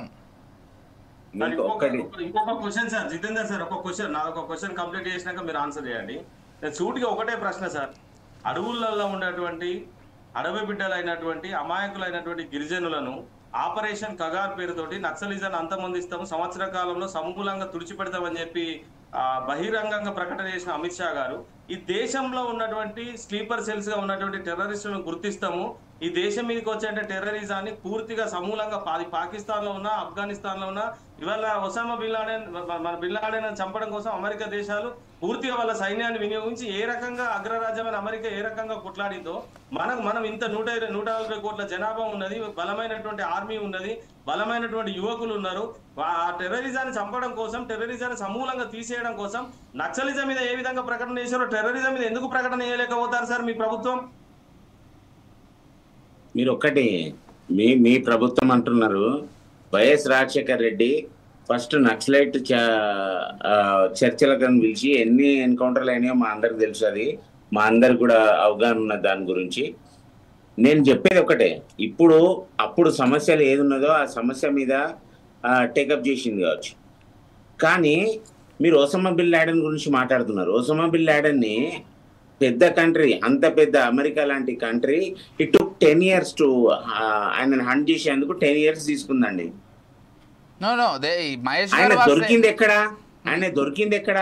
పాకిస్తాన్ లో అయ్యుండొచ్చు. ఇప్పుడు పాకిస్తాన్ లా ఇట్లాంటి పాకిస్తాన్ ని మీరు మళ్ళీ ఎట్లా నమ్ముతున్నారు అనేది ఒక ప్రశ్న. ఇప్పుడు పాకిస్తాన్ అంతమొందించామంటున్నాం, మనం పాకిస్తాన్ నమ్ముతలేము, పాకిస్తాన్ గౌరవిస్తాం, పాకిస్తాన్ లుచ్చనా కొడుకులు అంటున్నాము, దొంగ దేశం అంటున్నాం, మనల్ని ఎప్పటికీ డిస్టర్బ్ చేసుకుంటా మన అభివృద్ధిని అడ్డుకుంటున్న దేశం, మన దేశంలో మత కల్లోలను పెట్టిస్తూ, మన ప్రజలను అమాయకులను చంపుతూ, అనవసరమైన శాంతి భద్రతలకు విఘాతం కల్పించే దేశంలో ఉన్నటువంటి టెర్రరిజాన్ని సమూలంగా తీసేయడం కోసం చర్యలు చేపట్టమని కోరుతా ఉన్నాం మేము కూడా. సమూలం గురించి మీరు మాట్లాడుతున్నారు. మళ్ళా ఇక్కడ ఉన్న సూడో సెక్యులర్లు ఇట్లాంటి నిర్ణయాలు తీసుకుంటే ఇదే సూడో సెక్యులర్లు రేపు వచ్చి వాళ్ళ దగ్గర ప్రేమ వలకపోస్తారు. మళ్ళీ తర్వాత మీ బీజేపీ నాయకులు ఎక్కడ ముస్లిం వాళ్ళ దగ్గరకు ఎక్కడ ప్రేమ వలకపోస్తలేరా? మీ అవసరాల కోసం ఎక్కడ ముస్లిం పార్టీలతో పొత్తులు పెట్టుకుంటలేరా? ఎక్కడ పొత్తు పెట్టుకున్నారు ముస్లిం వాళ్ళతో? మీరు ఎక్కడ ముస్లింలో జరిగేటువంటి మీటింగ్లకు కాడ కానీ ఎన్నికలప్పుడు ముస్లింల నోట్లు అడుగుతలేరా? మీరు ఓట్లు అడుగుడు వేరు, ముస్లింలలో పాల్గొనడం వేరు. ఓట్లు అడుగుడు వేరు. ముస్లిం ఇవాళ ఓటేసే ప్రతి వ్యక్తి దగ్గర పోయి ఓటు వేయాలని చెప్పి అడగాల్సిన అవసరం. ఇప్పుడు ఒక విషయం జితేంద్ర గారు, మహేష్ గారు, ఒక విషయం, ఈ భారతదేశంలో హిందువులకు యాజ్ ఎ సిటిజన్గా ఎంత హక్కు ఉందో ముస్లింలకు అంతే హక్కు ఉంది, సిక్కులకు అంతే హక్కు ఉంది, క్రిస్టియన్లకు అంతే హక్కు ఉంది. ఈరోజు ఎవరు దాడి చేశారు భారతదేశ హిందువుల పైన? ముస్లిమ్స్ అయినటువంటి పాకిస్తానీలు దాడి చేశారు. అది కూడా ఉండేటువంటి ప్రధాన అనుమానం ఏంటంటే, ఇందాక ఆర్మీ చీఫ్ ఎవరైతే చెప్పారో, పాకిస్తాన్ ఆర్మీ చీఫ్, ఆయన 15-16 రోజుల ముందు ఒక మాట చెప్పారు, కాశ్మీర్లో హిందువులు ముస్లింలు ఉండడం నాకేమాత్రం ఇష్టం లేదు అంటూ ఆయన ఒక వ్యాఖ్య చేశారు. ఆ వ్యాఖ్య చేసిన 10-15 రోజుల్లోనే దాడి జరిగింది. అంటే క్లియర్గా అర్థమవుతోంది కదా, ఇక్కడ హిందువులు ముస్లింలు భారతదేశంలో కలిసి ఉండడం ఇష్టం లేదు కాబట్టి హిందువుల పైన దాడి చేస్తున్నట్లుగా ఒక ఇమేజ్ క్రియేట్ చేసి ముస్లిమ్స్కి హిందూస్కి గొడవలు పెట్టాలనేటువంటి ఒక ఇదిని తీసుకొచ్చారు. ఇప్పుడు దాన్ని మీలాంటి బీజేపీలో ఉన్నటువంటి పెద్దలు కూడా దాన్ని హైలైట్ చేస్తే ఇక దేశంలో కూడా అశాంతి నెలకొంటుంది కదా అనేది వారి ప్రశ్న. దేశంలో ఉన్నటువంటి హిందువులు ముస్లింలు కాదు కొట్టుకోవాల్సింది, దేశమంతా ఏకమై పాకిస్తాన్ని కొట్టాలంటున్నారు ఆయన. నేను అడిగేది ఒకటే అండి, ఇప్పుడు ఇవాళ బంగ్లాదేశ్లో జరిగినప్పుడు ఎంతమంది ముస్లింలు ఇక్కడ వచ్చి వారికి ఇది చేసేది తప్పని చెప్పి ఎంతమంది అన్నారు? పోనీ కాంగ్రెస్ పార్టీలో ఎంతమంది సపోర్ట్ చేసిండ్రు బంగ్లాదేశ్కి? బంగ్లాదేశ్ తప్పు చేస్తుందని చెప్పి ఎంతమంది స్టేట్మెంట్ ఇచ్చిండ్రు? సోపాల్ రాహుల్ గాంధీ ఇంతవరకు బంగ్లాదేశ్ మీద స్టేట్మెంట్ ఇవ్వలేదు. బంగ్లాదేశ్ మీద పాలిస్తీన్ గురించి అంత పెట్టుకున్న నిర్ణయము బంగ్లాదేశ్ మీద లేదు, హిందువుల మీద. అసలు హిందువులకు సంబంధించి పక్క దేశంలో ఉండేటువంటి హిందువులకు సంబంధించి మీకెందుకు అంత బాధ అంటున్నాను నేను? బంగ్లాదేశ్ హిందువులు బంగ్లాదేశీయులే కదా, బంగ్లాదేశీయులు హిందువులు ఇండియన్స్ అయిపోరు కదా ఆల్ ఆఫ్ సడన్. ఇప్పుడు పాకిస్తాన్లో ఉన్నటువంటి హిందూస్ ఇండియన్స్ అయిపోరు, పాకిస్తాన్లో ఉన్నటువంటి హిందూస్ కూడా పాకిస్తానీసే. మీకు ఎక్కడో జరిగిన దాని గురించి హమాస్ మెయిన్ లీడర్ ని చంపితే ఇక్కడ ర్యాలీలు తీసిండ్లా లేదా? మరి ఆ రోజు ఎందుకు చర్యలు తీసుకోలేదంటున్నాము? ఎవరు చర్యలు తీసుకోలేదు? కేంద్ర ప్రభుత్వం. హమాస్ వీరు వ్యక్తిగతంగా మా కల్మా ఏదైతే ఉన్నదో, మా కల్మా నాత ఉన్నది, మేము కల్మాతోని వాళ్ళకు అనుబంధం ఉన్నదని చెప్పుకుంటా ర్యాలీలు తీసిన సోకాల్డ్ సెక్యులర్ వాళ్ళు ఇవాళ ఈ హిందువులను చంపినప్పుడు అంత ఐ డూ అగ్రి. అంటే నేను ఒకటే కోరుకుంటున్నాను, మీ పార్టీని కావచ్చు, కేంద్ర ప్రభుత్వాన్ని కావచ్చు. ఇప్పటి వరకు సరే ఎన్నో జరిగాయి, భారతదేశానికి వ్యతిరేకంగా భారతదేశంలో ఉంటూ ఇదే హైదరాబాద్ నడిబొడ్డున ఎంతో మంది పాకిస్తాన్కి అనుకూలంగా భారతదేశానికి వ్యతిరేకంగా కామెంట్స్ చేశారు. ఇక్కడ మతాన్ని చూడకుండా ఎవడైనా సరే ఆ విధంగా కామెంట్స్ చేసినా, పాకిస్తాన్కి సపోర్ట్ చేసినా, భారతదేశాన్ని కించపరిచినా ఇప్పటికైనా కేంద్ర ప్రభుత్వం నుంచి కొత్త చట్టాలు, అసలు ఈ విధంగా చేస్తే జీవిత ఖైదో ఉరిశిక్ష విధించే విధంగా, అంటే మీరు నేషన్ ఫస్ట్ అంటున్నారు కాబట్టి మీ వైపు నుంచి ఇటువంటి కొత్త చట్టాలు రావాలని కోరుకుంటున్నాను. మీరు కూడా మీ కేంద్ర ప్రభుత్వానికే లేకపోతే మీ అధిష్టానానికి ఈ విధంగా తెలియజేయాల్సినటువంటి అవసరం ఉంది. ఇది కేంద్ర ప్రభుత్వం దీని మీద కూడా దృష్టి సాధిస్తుంది. ఎందుకంటే ఇప్పుడు చాలా వరకు సిఏ ఇట్లా కామన్ బిల్ వస్తే మాత్రం ఇదన్నీ కూడా సెటరేట్ అవుతాయి. ఎందుకంటే అందులో అన్ని విషయాలన్నీ కూడా అంటే అన్నీ కూడా దానికి చేర్చడం జరుగుతుంది. ఎవరు ఎట్లుండాలి ఏంటిది అనేది కూడా సిఏ ఇట్లా లాగు అయితే ఇవన్నీ కూడా ఉండబోవు అనేది కూడా మా అభిప్రాయం. హోప్ఫుల్లీ ఒక్కసారి ఇంప్లిమెంట్ అయిందంటే ఇవన్నీ. కానీ కాంగ్రెస్ ప్రభుత్వం ఒప్పుకోదేమో కదా పార్లమెంట్ లో, ప్రతిపక్షాలన్నీ. అది వారిని అడుగుదాం. మహేష్ గారు ఉన్నారు. మహేష్ గారు మీరేం చెప్తారు? సేపు వారిని టార్గెట్ చేశారు. సరే, ఇప్పుడు కామన్ యూనిఫామ్ సివిల్ కోడ్ వస్తే మీరు అది ఇప్పుడు అందరూ సెక్యులర్ అంటున్నారు కదా, దేశంలో అందరూ సమానమే, అందరూ సెక్యులర్గా ఉండాలి, అన్ని మతాలు ఒకటే అని చెప్తున్నారు. అప్పుడు అన్ని మతాలకు సంబంధించి ఒకటే చట్టం ఉంటే బాగుంటుంది కదా అని బీజేపీ వాళ్ళు చెప్తున్నారు. కొంతమంది మేధావులు కూడా అవునంటున్నారు. మీరేం చెప్తారు? ఇప్పుడు సార్ చర్చ జరిగేది పాకిస్తాన్ కి ఇండియాకి సంబంధించినటువంటి మన దేశ శాంతి. మీరు ఏమన్నారు? గుర్తించడం ఎలా అని అంటే, నేను ఇది ఒక్కటి తీసుకొస్తే ఎట్లయినా అందరు బయటపడతారు. ఎందుకంటే వాళ్ళు వ్యతిరేకించినప్పుడు దీన్ని ఎందుకు వ్యతిరేకిస్తున్నారు అనేది కూడా బయటపడుతుంది. మీరు కామన్ సివిల్ కోడ్ తీసుకురండి, తీసుకొచ్చినప్పుడు ఎవరైందనేది అవుట్ రైట్ గా బయటపడుతుంది. మీరు మీకు ఒక విధంగా ఇదైతే మీరు వక్ఫ్ బోర్డు గురించి మీరు ఇంత ఫైట్ చేస్తున్నారు, కాంగ్రెస్ పార్టీ వాళ్ళు వక్ఫ్ బోర్డు గురించి ఎంతవరకు వక్ఫ్ బోర్డు న్యాయం చేసిందండి? ఇన్ని రోజుల నుంచి చర్చ పక్కదారి పడకుండా, సరే నేను ముందు నుంచి చెప్తున్నట్లుగా మతానికి సంబంధించినటువంటి చర్చ ఇది అసలు కాదు. వాస్తవమే, అక్కడ జమ్మూ కాశ్మీర్లో పాల్గామ్లో జరిగినటువంటి దాడి హిందువులను టార్గెట్ గా చేసుకున్నటువంటి దాడి. కాకపోతే దాని వెనుక ఇది కమ్యూనల్ టెర్రరిజం. ఇది ఎందుకంటే హిందువులను టార్గెట్ చేసి చంపినారు, కానీ హిందువులని అడిగి చంపినారు. మీరేమని అడుగుతారు? దాని వెనక ఉద్దేశాలు ఏంటి అనేది కూడా, దాని వెనక మోడీకి చెప్పుకోపోన్లే అని చెప్పి కూడా టెర్రరిస్టులు వ్యాఖ్యానం చేసినారు. మరి దాని గురించి ఏం మాట్లాడతారు? కామన్ సివిల్ కోడ్ కూడా తెలిసిపోతుంది. బంగ్లాదేశ్ వాళ్ళు ఇంతమంది మన దెబ్బ ఎట్లా మనం కొట్టే పంచ్ ఎట్లుండాలంటే, మనం గట్టిగా అందరం ఐక్యంగా కూడి మనం ఒక గట్టి పంచి కొట్టాలి, పాకిస్తాన్ కొట్టాలి. పాకిస్తాన్ తో ఇబ్బంది లేదు. ముంబై అటాక్స్ అయినప్పుడు కాంగ్రెస్ ఏం చేసింది? మీరు ఈ మాత్రం పని కూడా చేయలేదు ముంబై అటాక్స్ అయినప్పుడు. రైట్, సర్లేండి, సరే అది పక్కన పెడితే దేశంలో సార్ ఇప్పుడు ఇందిరాగాంధీ గారు ఏ రకంగా పాకిస్తాన్ మీద కొట్లాడారు, పిఓకి ఇప్పుడు పాక్ ఆక్రమిత స్థలాన్ని ఏ విధంగా తీసుకొచ్చారు, ఏ రకంగా దాడులను ఆపారు. అప్పుడు అపోజిషన్ ఏది ఉన్నా కూడా ఇందిరాగాంధీ మీద స్వేచ్ఛ ఇచ్చింది. అటల్ బిహారీ వాజ్పేయి ఒకటే చెప్పిండు, మీరు ఏది చేసినా మేము రెడీ ఉంటాం, ఫస్ట్ మీరు స్ట్రైక్ చేయాలని చెప్పి. అపోజిషన్ ఇవాళ డబుల్ స్టాండర్డ్ లేదు. ఇవాళ కపిల్ సిబల్ పార్టీలో ఉన్న వ్యక్తి ఏమంటాడు? ఇవాళ పార్లమెంట్ పెట్టండి, దాని మీద చర్చ పెట్టిన తర్వాత అటాక్ చేయండి, మీరు సింధు నది జలాలు కూడా ఆపుతున్నారు, దాని మీద కూడా చర్చ పెట్టి ఆపులు అని చెప్పి అంటున్నాడు. అంతవరకు తీసుకొచ్చినప్పుడు అప్పుడు అపోజిషన్ అనలే అట్లా. రైట్, అంటే జితేంద్ర గారు కేవలం పాకిస్తానీ ఛానల్స్ మాత్రమే కాదు, ఈ దేశంలో ఉండి ఈ దేశ సమగ్రత పైన దెబ్బ కొట్టే విధంగా కూడా కొన్ని ఛానల్స్ నడుచుకుంటున్నాయనేది కూడా ఒక వాదన వినిపిస్తోంది. వాటికి సంబంధించి కూడా ఏదైనా చర్యలు తీసుకోబోతున్నారా? భారతదేశంలో బీబీసీ మీద కూడా చర్యలు తీసుకోవాలి. ఆల్రెడీ నాకు తెలిసి కేంద్ర ప్రభుత్వం బీబీసీ ఇండియా హైట్ కి సంబంధించి ఒక లెటర్ కూడా రాసింది దీన్ని పూర్తిగా ఖండిస్తూ. సరే, దానిపైన కూడా ఉండబోతోంది అనుకుంటున్నా. సరే, ఇతర యూట్యూబ్ ఛానల్స్ కావచ్చు, డిజిటల్ ఛానల్స్ కావచ్చు, భారతదేశంలో రెండు సార్లు బీబీసీని అప్పుడు బ్లాక్ చేసిందండి.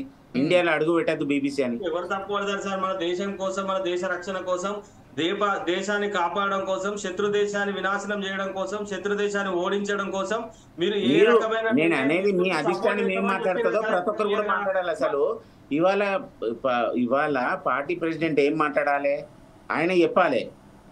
అపోజిషన్ లీడర్ ఇవాళ మాట్లాడుతుండో, మరి వాళ్ళ కింద ఉన్న వ్యక్తులు ఏం మాట్లాడుతుండో మీరు సెషన్ పెట్టండి. సరే, దాన్ని కూడా కేంద్ర ప్రభుత్వం స్వీకరించింది సెషన్ పెడదామని చెప్పి. కానీ ఇవాళ సెషన్ పెట్టుండి అనే ఆలోచన మీరు తీసుకొచ్చిండ్రు అంటే దాన్ని ఆపేందుకే కదా ఇవాళ మీరు సింధు జలాలు ఆపుతుండ్రు. దాని గురించి కూడా చర్చ జరగాలి. అటాక్ చేయబోతుంది, దాని గురించి కూడా చర్చ జరగాలి. సార్ జితేందర్ సార్, ఒక చిన్న విషయము, మీరు రైతులకు వ్యతిరేకంగా నల్ల చట్టాలు తీసుకొచ్చినప్పుడు ఎవరు ఆపిరు మిమ్మల్ని? రైల్వేను ప్రైవేట్ పరం చేసినప్పుడు ఎవరు ఆపిరు మిమ్మల్ని? మీకు సంబంధించిన కార్పొరేట్ సంస్థలకు ఎర్ర తివాచి కలిపి మీరు ప్రైవేట్ రంగాలు అన్ని ప్రభుత్వ రంగాలన్నింటినీ ప్రైవేట్ పరం చేసినప్పుడు ఎవరు ఆపిరు? శత్రు దేశం మీద యుద్ధం చేయడానికి మన అపోజిషన్ పార్టీలు అడ్డం వస్తారని మీరు చాతగా అంగలేక మంగళారావు అన్నట్టు చెప్తే ఎట్లా సార్? మొత్తం బహిరంగంగా మొత్తం అఖిలపక్ష పార్టీ భేటీలో, అఖిలపక్ష పార్టీ మీటింగ్ లో మా అగ్రనేత రాహుల్ గాంధీ గారు చాలా స్పష్టంగా చెప్పారు, మన శత్రు దేశం పాకిస్తాన్ ఓడించడం కోసం, వాళ్ళకు సమాధానం చెప్పడం కోసం, వాళ్ళకు బుద్ధి చెప్పడం కోసం, మన దేశాన్ని కాపాడడం అది స్టార్ట్ అయిపోయిందండి. సింధు జలాలు ఆపంగానే ఇవాళ ఎంత పెద్ద ఆడ ఉద్యమం అవుతున్నది మీకు తెలియదు కావచ్చు. ఆడ ఎంతవరకు ఏమేమి అవుతుంది అనేది ఒక్కసారి గూగుల్ సెర్చ్ చేసి చూడండి. ఇవాళ అక్కడ ఉన్న పొలిటీషియన్స్ నే దెబ్బతీస్తుండ్రు. అక్కడ ఉన్న పొలిటీషియన్స్ ఇవాళ నిన్న మొన్న మాట్లాడిన వ్యక్తులు రేపేం మాట్లాడతారో చూడాలి మనం. ఎందుకంటే ఇవాళ జరిగే చర్చ హిందువుల మీద దాడి అని మేము అంటున్నాం. ఖచ్చితంగా హిందువుల మీద దాడి ఇది. వాళ్ళు సిగ్నిఫికెంట్ గా వాళ్ళు ఏరి కోరి హిందువులని చంపిండ్రు. ఎక్కడ కానీ నువ్వు ముస్లిం అని అడిగి చంపలేదు. రేపు ఇట్లాంటి ప్రక్రియ మన ఇండియా జరిగితే ముస్లిం హిందూ అని అడిగి చంపితే అప్పుడు ఏం చేస్తారు? రైట్, సరే ఇదంతా పక్కన పెడితే మొత్తంగా ఇప్పుడు డిజిటల్ మీడియా పైన లేకపోతే యూట్యూబ్ ఛానళ్ళ పైన తీసుకున్నటువంటి ఈ నిర్ణయం టైం అవుతుంది కాబట్టి ఎంతవరకు ఇంపాక్ట్ చూపించే అవకాశం ఉంది పాకిస్తాన్ పైన? ఖచ్చితంగా ఇంపాక్ట్ ఉంటుందండి. ఎందుకంటే వాళ్ళు చేసిన దుష్ప్రచారం బయటికి రాదు, వాళ్ళ మధ్యలో వాళ్ళకే ఉంటుంది. ఇక్కడ సూడో సెక్యులర్లు దాన్ని కూడా ఫాలో అవుతున్నారు. దానికి కూడా రేపు పాకిస్తాన్ ఆలోచన ఏంది, ఆలోచన విధానం ఏంది కూడా ఇక్కడికి ఒక కొరియర్ సందేశంగా వాళ్ళు పంపిస్తున్నారు. దాన్ని కూడా చెక్ పెట్టే ప్రయత్నం జరిగిందని చెప్పి కూడా మేము ఆశాభావం వ్యక్తం చేస్తున్నాం. ఎందుకంటే వాళ్ళు ఇచ్చే స్టేట్మెంట్లకి వెళ్ళి ఇవాళ అవన్నీ కూడా బ్లాక్ అయినాయని చెప్పి కూడా నేను అనుకుంటున్నాను. ఎందుకంటే వాళ్ళు ఇచ్చే కోడ్ వర్డ్స్ అని ఇస్తున్నారు కావచ్చు, ఏదో ఒకటి అట్లాంటివి అన్నీ కూడా కట్ అయిపోతాయి కావచ్చు రేపు. ఓకే, మీరేం చెప్తారు మహేష్ గారు? ఈ డిజిటల్ వరల్డ్ పైన లేకపోతే డిజిటల్ మీడియా పైన తీసుకున్నటువంటి ఈ నిర్ణయం ఎంతవరకు ప్రభావం చూపిస్తుంది అంటే ఏం చెప్తారు? నేను చాలా స్పష్టంగా ఒకటే విషయం చెప్తా ఉన్నా సార్. ఆకులు కాలినాక చేదు అంటారు కదా, చేతులు కాలినాక ఆకులు పట్టుకోవడమా? చేతులు కాలినాక ఆకులు పట్టుకున్న చందంగా కాకుండా ఈ దేశంలో ఉండి ఈ దేశానికి అన్యాయం చేస్తూ దేశ శాంతి భద్రత మళ్ళీ ఒకటి మహేష్ గారు, మీరు తప్పుగా పట్టిస్తున్నారు. ఇవాళ ముంబై అటాక్ అయినప్పుడు కూడా మీకు తెలుసా అటాక్ అవుతుందని? ఏమన్నా సార్, ముంబై అటాక్ అయినప్పుడు మీరు కూడా ఏం చేయలేదు కదా అని చెప్తున్నారు. అరే మళ్ళీ ఇప్పుడు ఒకటేసారి ఇప్పుడు అంటే కాంగ్రెస్ ప్రభుత్వం ఉన్నప్పుడు జరిగింది అంటే మన దేశం అప్డేట్ అయిన కొద్దీ మనం అన్ని రంగాలుగా సాంకేతికంగా మనం అభివృద్ధి చెందినాక కూడా అదే రకంగా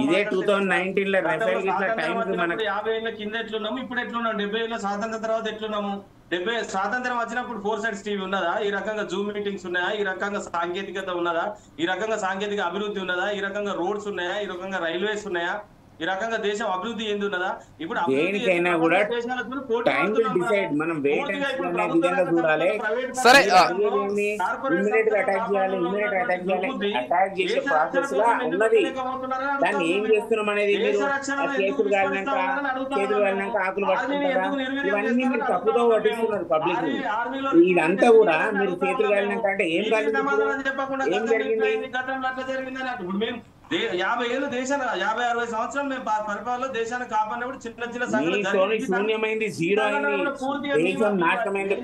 అంటే జితేంద్ర గారు ఒక్క నిమిషం. మహేష్ గారు అవునన్నా కాదన్నా బీజేపీ పార్టీ అధికారంలోకి వచ్చిన తర్వాత 11 సంవత్సరాలు అయిందో 12 సంవత్సరాలు అయిందో ఈ రోజు వరకు దేశంలో అంతర్గతంగా ఇటు బొంబాయిలో లేకపోతే ఢిల్లీలో లేకపోతే బెంగళూరులో హైదరాబాద్లో బాంబు దాడులు అయితే జరగలేదు ఎక్కడా కూడా. దాడులు జరగకపోవడం మన సంతోషకరమైన విషయం. మరి ఇప్పుడు విమర్శించినప్పుడు అప్రిషియేషన్ కూడా ఉండాలి కదా అంటున్నా. నేను చెప్పేది వినండి సార్. నేను ఏమంటున్నా అంటే ఇప్పుడు మనం ఆరోగ్యంగా ఉండాలని కోరుకుంటాం, దేశం కూడా ఆరోగ్యంగా ఉండాలని కోరుకుంటాం.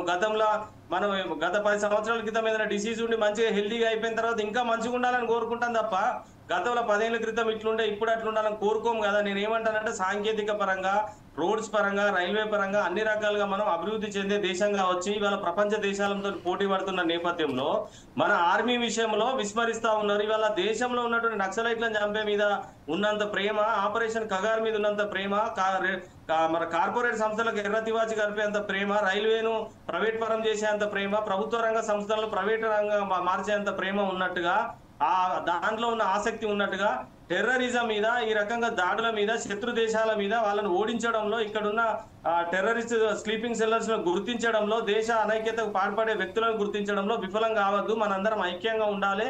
అందరం ఐక్యంగా ఉండి శత్రు దేశాలను ఓడించాలి.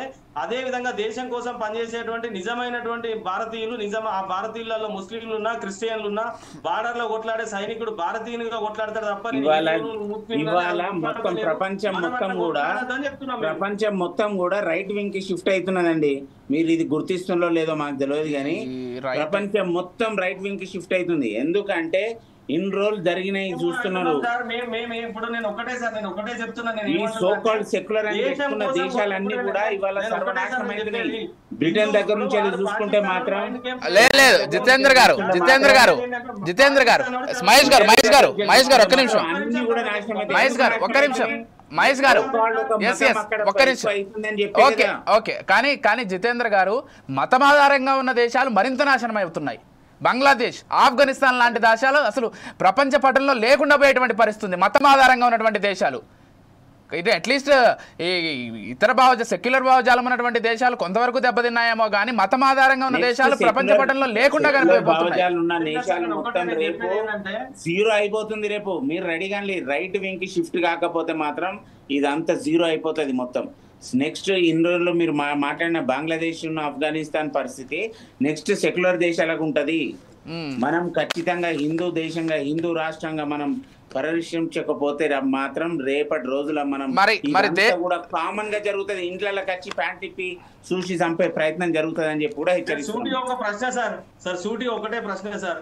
మన దేశాన్ని కాపాడడం కోసం బార్డర్ లో రాత్రనక పగలనక అదే విధంగా మంచుకు, ఎండకు, వేడికి అన్నిటికీ కొట్లాడేటువంటి సైనికులు ఎవరైతే ఉన్నారో వాళ్ళందరికీ రెడ్డిసోలీలు చెప్తూ ఆ సైన్యంలో ముస్లింలు లేరా, ఆ సైన్యంలో క్రిస్టియన్స్ లేరా, ఆ సైన్యంలో సిక్కులు లేరా, ఆ సైన్యంలో జైనులు లేరా? నేను ఏమంటున్నానంటే భారతీయులు వాళ్ళందరూ 100% పాకిస్తాన్ వాడు మైండ్ గేమ్ ఆడిండు. ఇంతకుముందు ఒక మన జర్నలిస్ట్ సోదరుడు చెప్పినట్టు వాడు పాకిస్తాన్ వాడు హిందూ అయినా ముస్లిం అయినా పాకిస్తాన్ వాడే. మన దేశంలో ఉండి మన దేశం తిండి తింటూ మన దేశాన్ని అప్పుడు ఎందుకు ఖండించలే? అన్నప్పుడు మీరు ఎందుకు ఖండించలే? దాని గురించి చెప్పేది వినండి సార్. అప్పుడే మీరు మాట్లాడేది ఉంటే బాగుంటుంది. అప్పుడున్న రాహుల్ గాంధీ దాని గురించి ఒక్క వ్యాఖ్య మాట్లాడాడు. అప్పుడున్న కాంగ్రెస్ పార్టీ ఒక్కరు కూడా ఆ వ్యాఖ్య గురించి మాట్లాడలేదు. మరి అప్పుడే మాట్లాడుంటే అయిపోయేది కదా. ఆసిఫ్ మునీర్ నువ్వు చెప్పే తప్పురా అని చెప్పి అప్పుడు అన్నాను ఉండేది కదా. నేను అదే అంటున్నా సార్.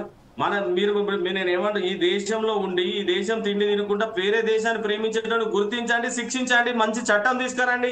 పాకిస్తాన్ జెండర్ ఆలబెడితే అడ్డుకుంటా ఉన్నారు, వాళ్ళ మీద చర్యలు తీసుకొని ఇవాళ అందరు సబ్బండ వర్గాలు ఏకీకృతం అవుతాం. నేను అనేది ఏంటంటే సైన్యంలో ముస్లింలు కూడా ఉన్నారు కదా, సైన్యంలో జైన్లు కూడా ఉన్నారు కదా, సిక్కులు కూడా ఉన్నారు కదా, క్రిస్టియన్లు కూడా ఉన్నారు కదా, వాళ్ళంతా భారతీయులు కదా. పాకిస్తాన్ మైండ్ గేమ్ ప్లే చేసి హిందూ ముస్లిం గొడవ కొట్టించి వాళ్ళు తన్నుకొని సత్తే చాలా ఈజీగా ఇండియన్ గెలవాలని ఆలోచన వాడు మహేష్ గారు అని మీరు అనుకుంటున్నారు. ఇప్పుడు జితేంద్ర గారు వారి పార్టీ తరపు నుంచి వారేమనుకుంటున్నారు అంటే హిందువుల పైన దాడిది కేవలం హిందువులను టార్గెట్ చేసుకొని చంపుతున్నారు. రేపటి రోజున ఇది ఆపకపోతే భారతదేశంలో ఉన్నటువంటి నడిబొడ్డుకు వచ్చి హిందువులందరినీ ఊచకోతకు వస్తారని వారు అంటున్నారు. ఇంకో సబ్మిషన్ అండి మహేష్ గారు, ఇంకొక సబ్మిషన్. పాకిస్తాన్ దొంగ వాడు లుచ్చరా కొడుకోవాలి. జితేంద్ర గారు ఓకే రైట్ మహేష్ గారు. జితేంద్ర గారు ఫైనల్ గా కంక్లూడ్ చేయండి.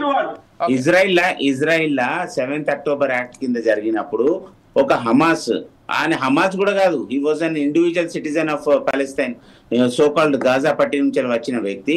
ఇంకో నా చేతులకు జ్యూస్ బ్లడ్ ఉంది నాన్న, నేను చంపినా, నేను ఆ తండ్రికి ఫోన్ చేస్తాడు కొడుకు, ఇంకో నేను చంపినా, నా చేతులకు ఇంకో జ్యూస్ రక్తం ఉన్నది, వేడి రక్తం, నేను చంపాను, ముట్టినా, నేను చంపినా, నేను స్వర్గానికి పోతా నాన్న, నేను స్వర్గానికి పోతా అని చెప్పి ముచ్చడం మాట్లాడిన అట్లాంటి వ్యక్తులతోని అట్లాంటి ఆ రోజులు రావద్దు ఇండియాకి అనేది కూడా మేము చెప్తున్నాం. మేము రైట్. మేము అదే చెప్తున్నాం. సరే జితేంద్ర గారు, సరే ఇదంతా పక్కన పెడితే ఇప్పటికైనా బీజేపీ ఒక హామీ ఇవ్వగలదా భవిష్యత్తులో ఇట్లాంటి అటాక్స్ జరగకుండా మేము చూసుకుంటాం, ఇంటెలిజెన్స్ ని మరింత బలోపేతం చేస్తాం, యూట్యూబ్ ఛానల్స్ అన్ని ఆపడానికి కూడా అదే కారణమని ఏమైనా చెప్పదలుచుకున్నారా? ఫైనల్ గా కంక్లూడ్ చేసేది. ఫైనల్ గా ఇవాళ యూట్యూబ్ లది స్టార్ట్ అయింది. అంతకుముందు సిద్ధు జలాలు అయినాయి, తర్వాత అందరినీ 48 hours లో ఎవాక్యుయేషన్ స్టార్ట్ అయిపోయింది, మొత్తం స్టార్ట్ అయింది. ఇక నెక్స్ట్ వచ్చేది పెద్ద పెద్ద ఛానల్స్ ఎవరైతున్నదో బీబీసీ మీద కూడా ఖచ్చితంగా నిర్ణయం తీసుకొని మనం ముంగడుకోవాల్సిన అవసరం ఎంతైనా ఉన్నది. బీబీసీ లాంటి లుచ్చానా కొడుకులని ఏదైతే ఉన్నదో వాళ్ళు చేసే ప్రసారం చేసే సూడో సెక్యులర్లకు సపోర్ట్ చేసే ఛానల్ అది, దాన్ని కూడా ఖచ్చితంగా క్లోజ్ చేయాలని చెప్పి కూడా మేము భారత ప్రభుత్వాన్ని కోరుతున్నాం. అది రేపటి రోజుల్లో రాబోతుంది, అది కూడా రాబోతుంది. వచ్చినాక మీరు చూస్తారు అది ఏం జరుగుతుందో. ఓకే, థ్యాంక్ యూ జితేంద్ర గారు, మహేష్ గారు, అదేవిధంగా డిబేట్లో పాల్గొన్న శ్రీకాంత్ గారికి కూడా మరోసారి థ్యాంక్ యూ సో మచ్. మొత్తంగా అందరూ కూడా ముక్త కంఠంతో పాకిస్తాన్కి సంబంధించి సరైన నిర్ణయం తీసుకోవాలి, పాకిస్తాన్ని ఖచ్చితంగా దెబ్బ కొట్టాలని చెప్తున్నారు.